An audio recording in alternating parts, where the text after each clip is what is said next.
तो 50% आबादी भाई हिंदू हैं। कैसे हैं आप? ज़्यादा भारत के थे। क्या सच में भारत के बाहर भी एक ऐसा देश है जहां प्रधानमंत्री भी हिंदू हो सकता है? और सिर्फ इतना ही नहीं, जहां पूरा सिस्टम, त्योहार और संस्कृति किसी मिनी इंडिया जैसा महसूस हो। अगर आप सोच रहे हैं कि यह सिर्फ एक ओवर हाइप्ड दावा है तो रुकिए, क्योंकि अगले कुछ मिनट आपके इस भ्रम को पूरी तरह तोड़ने वाले हैं। कल्पना कीजिए, समुद्र के बीच एक छोटा सा द्वीप, शाम होते ही हर घर में दीपक जलते हैं, सड़कों पर हर हर महादेव की गूंज है और सरकार खुद उन परंपराओं को बढ़ावा देती है जिन्हें दुनिया के कई हिस्सों में दबाया जा रहा है। अब सवाल ये उठता है, ये कैसे संभव हुआ? कौन सी ताकत है जिसने हजारों किलोमीटर दूर हिंदू पहचान को इतना मजबूत बना दिया? लेकिन यहाँ एक ट्विस्ट है। दुनिया में दर्जनों धार्मिक देश हैं, फिर भी हिंदू राष्ट्र का नाम आते ही गिनती लगभग खत्म क्यों हो जाती है? और अगर मैं आपसे कहूं कि एक ऐसा देश है जो धीरे धीरे इस पहचान की तरफ बढ़ रहा है, तो क्या आप यकीन करेंगे? आज की इस वीडियो में हम सिर्फ एक देश की कहानी नहीं खोलेंगे, बल्कि एक ऐसा सच सामने लाएंगे जो आपके दिमाग में कई नए सवाल पैदा करेगा और शायद आपकी सोच भी बदल दे। बस एक शर्त है, वीडियो को अंत तक देखना, क्योंकि जो आखिरी हिस्सा है वही इस पूरी कहानी का सबसे बड़ा खुलासा है। चलिए एक बात जल्दी से बताइए, ये वीडियो आपको खुद से ढूंढ कर मिला या YouTube ने आपकी स्क्रीन पर सजेस्ट किया और आपने क्लिक कर दिया? क्योंकि हमें भी समझना है कि YouTube हमारी आवाज़ों से आप तक कैसे पहुंचा रहा है।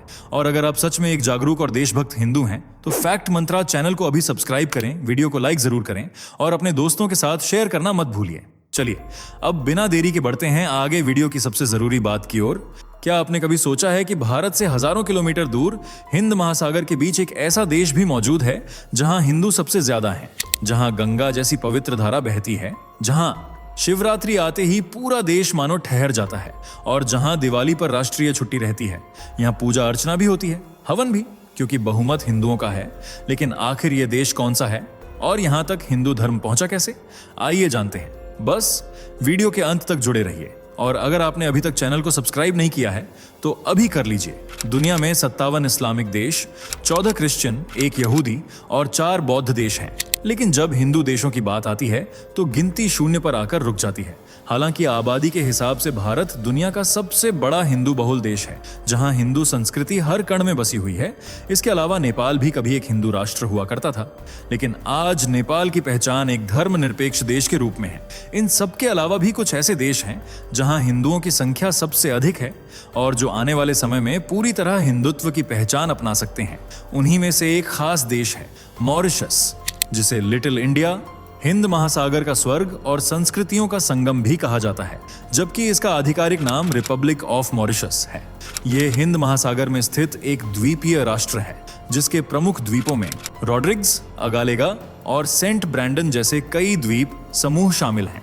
मॉरिशस अफ्रीका के पूर्वी हिस्से के दक्षिण पूर्वी तट से लगभग 2000 किलोमीटर दूर मेडागास्कर के पूर्व में बसा हुआ है।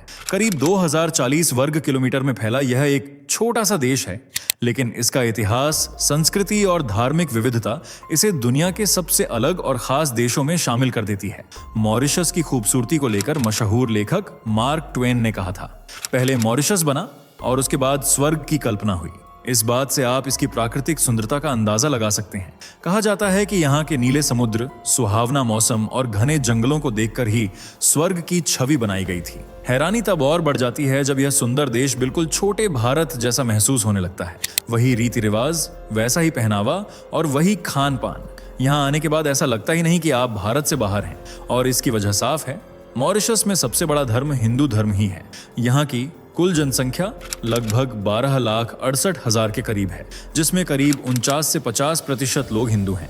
इसके अलावा लगभग 32% ईसाई, 17% मुसलमान और करीब 0.4% बौद्ध समुदाय से जुड़े हैं। लेकिन खास बात यह है कि जब त्योहारों का समय आता है या कोई बड़ा अवसर होता है तो हर धर्म के लोग सनातन परंपराओं में बढ़ चढ़कर हिस्सा लेते दिखाई देते हैं। यहाँ की सरकार भी हिंदू परंपराओं को अहमियत देती है। हालांकि देश का कोई आधिकारिक धर्म तय नहीं है, लेकिन राजनीतिक हलचल तब तक तेज नहीं होती जब तक हिंदू मतदाता साथ ना आ जाए। इस देश की सबसे बड़ी ताकत है लोगों की एकता। भारत में जहां बागेश्वर धाम सरकार जैसे प्रयास हिंदुओं को जोड़ने की कोशिश कर रहे हैं, वहीं यहां यह एकता पहले से ही दिखाई देती है, क्योंकि भारत में जाति और ऊंच नीच के कारण हिंदू समाज बंटा हुआ माना जाता है। जबकि मॉरिशस में ऐसा कोई भेदभाव देखने को नहीं मिलता। यहाँ अगर कोई व्यक्ति देवी देवताओं में आस्था रखता है और हिंदू संस्कृति को अपनाता है तो उसकी पहचान सिर्फ हिंदू के रूप में होती है, न कोई जाट, न कोई पंडित। और यही सोच यहाँ के हिंदुओं को एकजुट और खुशहाल बनाती है। मॉरिशस को एक शांत और सभ्य देश माना जाता है। यहाँ अपराध दर काफी कम है और महिलाओं को देर रात तक भी सुरक्षित महसूस होता है, चाहे वे घर के अंदर हों या सार्वजनिक स्थानों पर। यह अफ्रीका का एकमात्र ऐसा देश है जहां हिंदू धर्म सबसे ज्यादा प्रचलित है। प्रतिशत के आधार पर यह दुनिया का तीसरा सबसे बड़ा हिंदू बहुल देश भी माना जाता है। लेकिन सवाल यह है कि यहां तक हिंदू पहुंचे कैसे। इसे समझने के लिए हमें इसके इतिहास की ओर लौटना होगा। ऐसा माना जाता है कि मॉरिशस की खोज 15वीं शताब्दी में हुई, जब अरब नाविक इस द्वीप तक पहुंचे और उन्होंने इसका नाम अरोबी रखा।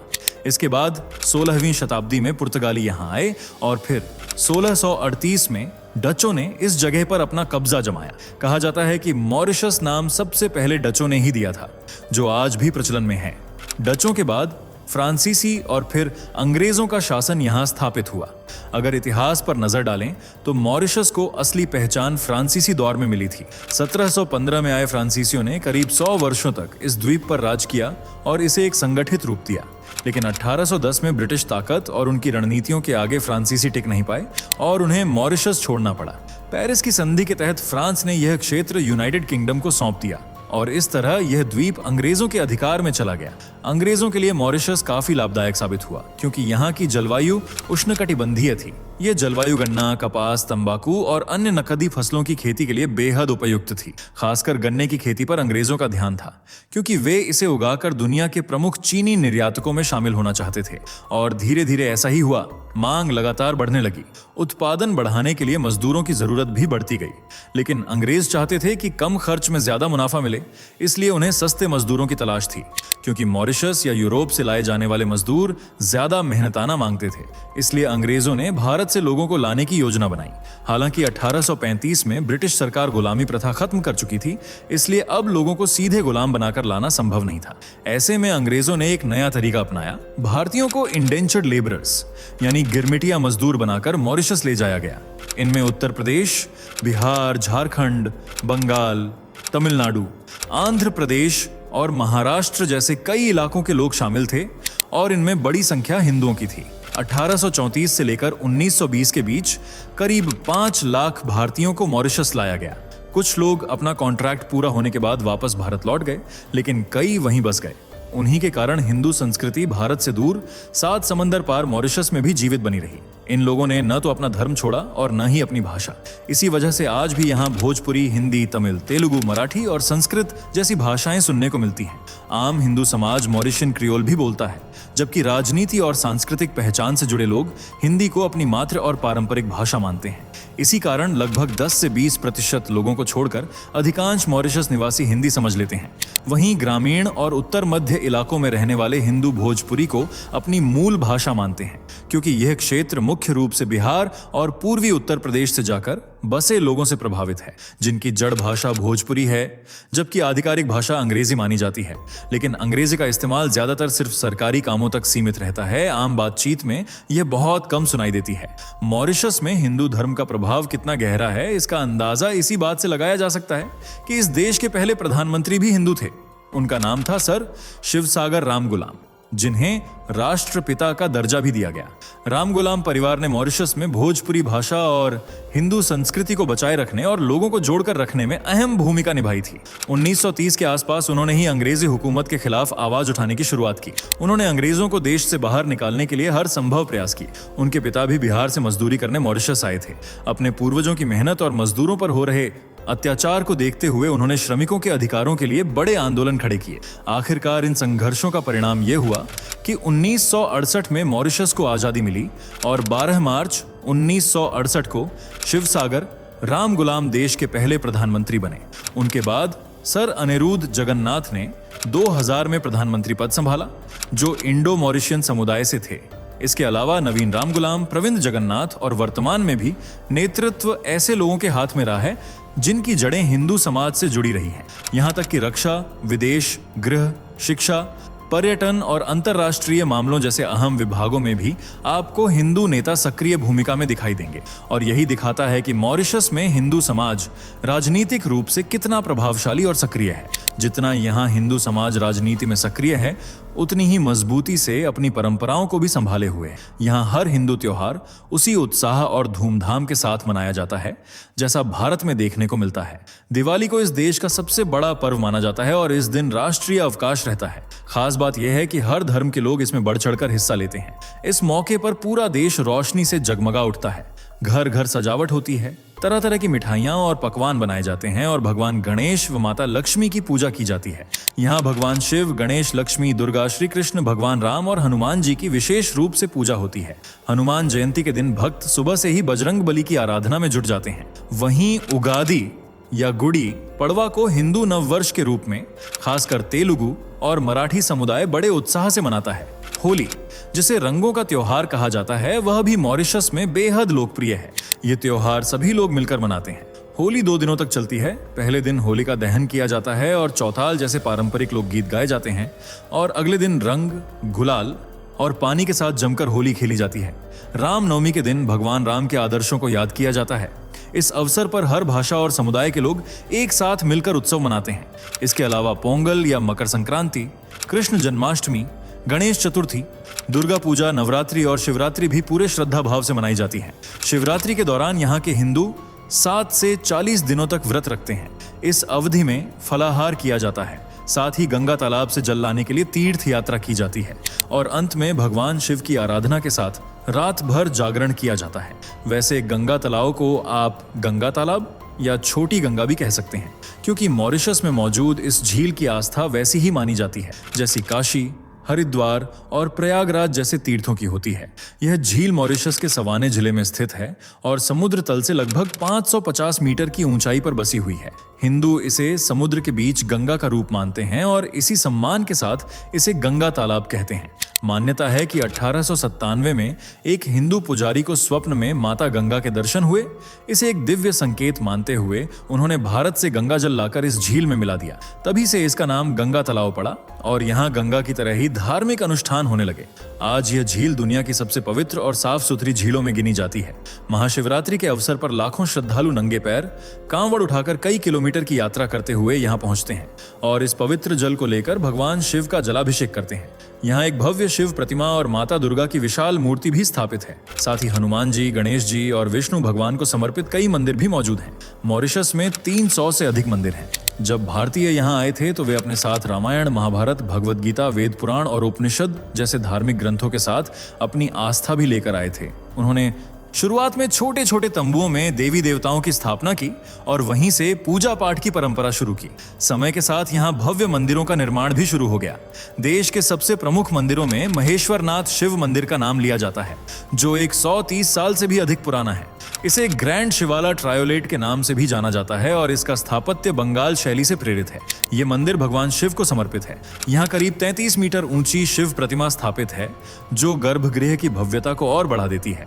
पवित्र शिवलिंग के साथ माता पार्वती और भगवान गणेश की मूर्तियां भी यहाँ विराजमान है। साथ ही कार्तिकेय और नंदी जी द्वारपाल के रूप में उपस्थित हैं। इसके अलावा देवी लक्ष्मी, नटराज, हनुमान, जगन्नाथ और मां काली की प्रतिमाएं भी यहाँ स्थापित की गई हैं। ये मंदिर ट्रायोलेट में स्थित है, जो पोर्ट लुइस से लगभग 11 किलोमीटर की दूरी पर है। इसके बाद सागर शिव मंदिर का नाम आता है, जो मॉरिशस के गोयावे डे चाइना द्वीप पर बना हुआ है। यहाँ भगवान शिव की लगभग 108 फीट ऊंची कांस्य प्रतिमा स्थापित है, जिसे मंगल महादेव के नाम से भी जाना जाता है और यह देश की सबसे ऊंची मूर्तियों में गिनी जाती है। यह मंदिर चारों ओर से हिंद महासागर के जल से घिरा हुआ है और इसे मुख्य भूमि से जोड़ने के लिए एक संकरी पुलिया बनाई गई है। इसके अलावा श्री प्रसन्ना वेंकटेश्वर मंदिर ललौरा मालिंगा क्षेत्र में स्थित है, जहां की मूर्तियों में सोना, हीरे, माणिक, पन्ना और नीलम जैसे बहुमूल्य रत्न जड़े हुए हैं। यह मंदिर पोर्ट लुइस से करीब 30 किलोमीटर दूर है। इसी तरह पांडुरंग क्षेत्र मंदिर, श्री शिव सुब्रमण्यम मंदिर, सूर्य उदय संगम मंदिर, शिव शक्ति मंदिर, हरे कृष्ण इस्कॉन मंदिर और कैलासन जैसे सैकड़ों मंदिर पूरे मॉरिशस में फैले हुए हैं, जो इस देश की गहरी धार्मिक आस्था और संस्कृति को दर्शाते हैं। देश में कई शहर हैं, लेकिन जहां हिंदू संस्कृति का प्रभाव सबसे ज्यादा दिखता है, उनमें क्योर पाइप और वाकोआस सबसे आगे माने जाते हैं। वहीं पोर्ट लुइस इस देश की राजधानी है, जहां मौजूद अप्रवासी घाट वही ऐतिहासिक स्थान है जहां सबसे पहले भारतीयों ने मॉरिशस की धरती पर कदम रखा था। आज यह जगह यूनेस्को वर्ल्ड हेरिटेज साइट के रूप में संरक्षित है और भारतीयों के संघर्ष की जीवित याद के तौर पर आज भी वैसे ही सुरक्षित रखी गई है। अगर मॉरिशस की संस्कृति की बात करें तो उस पर भारतीय रंग साफ झलकता है। यहाँ महिलाएं खास मौकों जैसे त्योहार और शादी में साड़ी पहनना ज्यादा पसंद करती हैं। यहाँ की शादियां भी बिल्कुल भारतीय अंदाज में होती हैं। पूरे धूमधाम के साथ बारात निकलती है और शानदार दावत का आयोजन किया जाता है। खाने में ज्यादातर शाकाहारी व्यंजन परोसे जाते हैं। दाल चावल, आलू की सब्जी, पूरी या रोटी और मिठाइयाँ, यही यहाँ के हिंदुओं का मुख्य भोजन है जो रोजमर्रा में सादगी भरा खान पान अपनाते हैं। हालांकि नॉन वेज पसंद करने वालों की भी यहाँ कमी नहीं है। खासकर गैर हिंदू समुदाय में केकड़ा करी, मसालेदार मछली, फिश राइस, फ्राइड स्क्विड, विंदाए ओराइड और विंदाए पोइसन जैसे सी फूड यहाँ काफी लोकप्रिय हैं। वहीं दक्षिण भारत से आए हिंदुओं के बीच भी मछली भात खासा पसंद किया जाता है। कुल मिलाकर मॉरिशस पहुंचते ही आपको ऐसा एहसास होगा मानो आप एक भारत से निकलकर दूसरे भारत में आ गए हों। यहाँ की हर चीज कहीं ना कहीं हिंदू परंपराओं से प्रभावित दिखती है। शायद यही वजह है कि इसे मिनी इंडिया कहा जाता है। तो बताइए, आप कब जा रहे हैं इस छोटे भारत की सैर करने, और आपके हिसाब से क्या आने वाले समय में मॉरिशस पूरी तरह हिंदू पहचान में ढल सकता है? अपनी राय हमें कमेंट में जरूर बताएं। अगर वीडियो अच्छी लगी हो तो लाइक करें, शेयर करें और चैनल को सब्सक्राइब करना बिल्कुल ना भूलें। साथ ही बेल आइकन दबाना भी याद रखें। दोस्तों, आपके स्क्रीन पर 2 और वीडियो दिख रही हैं, जिसे देखने के लिए आप स्क्रीन पर क्लिक करें। दोनों देखिएगा, बहुत अच्छी वीडियो बनी है।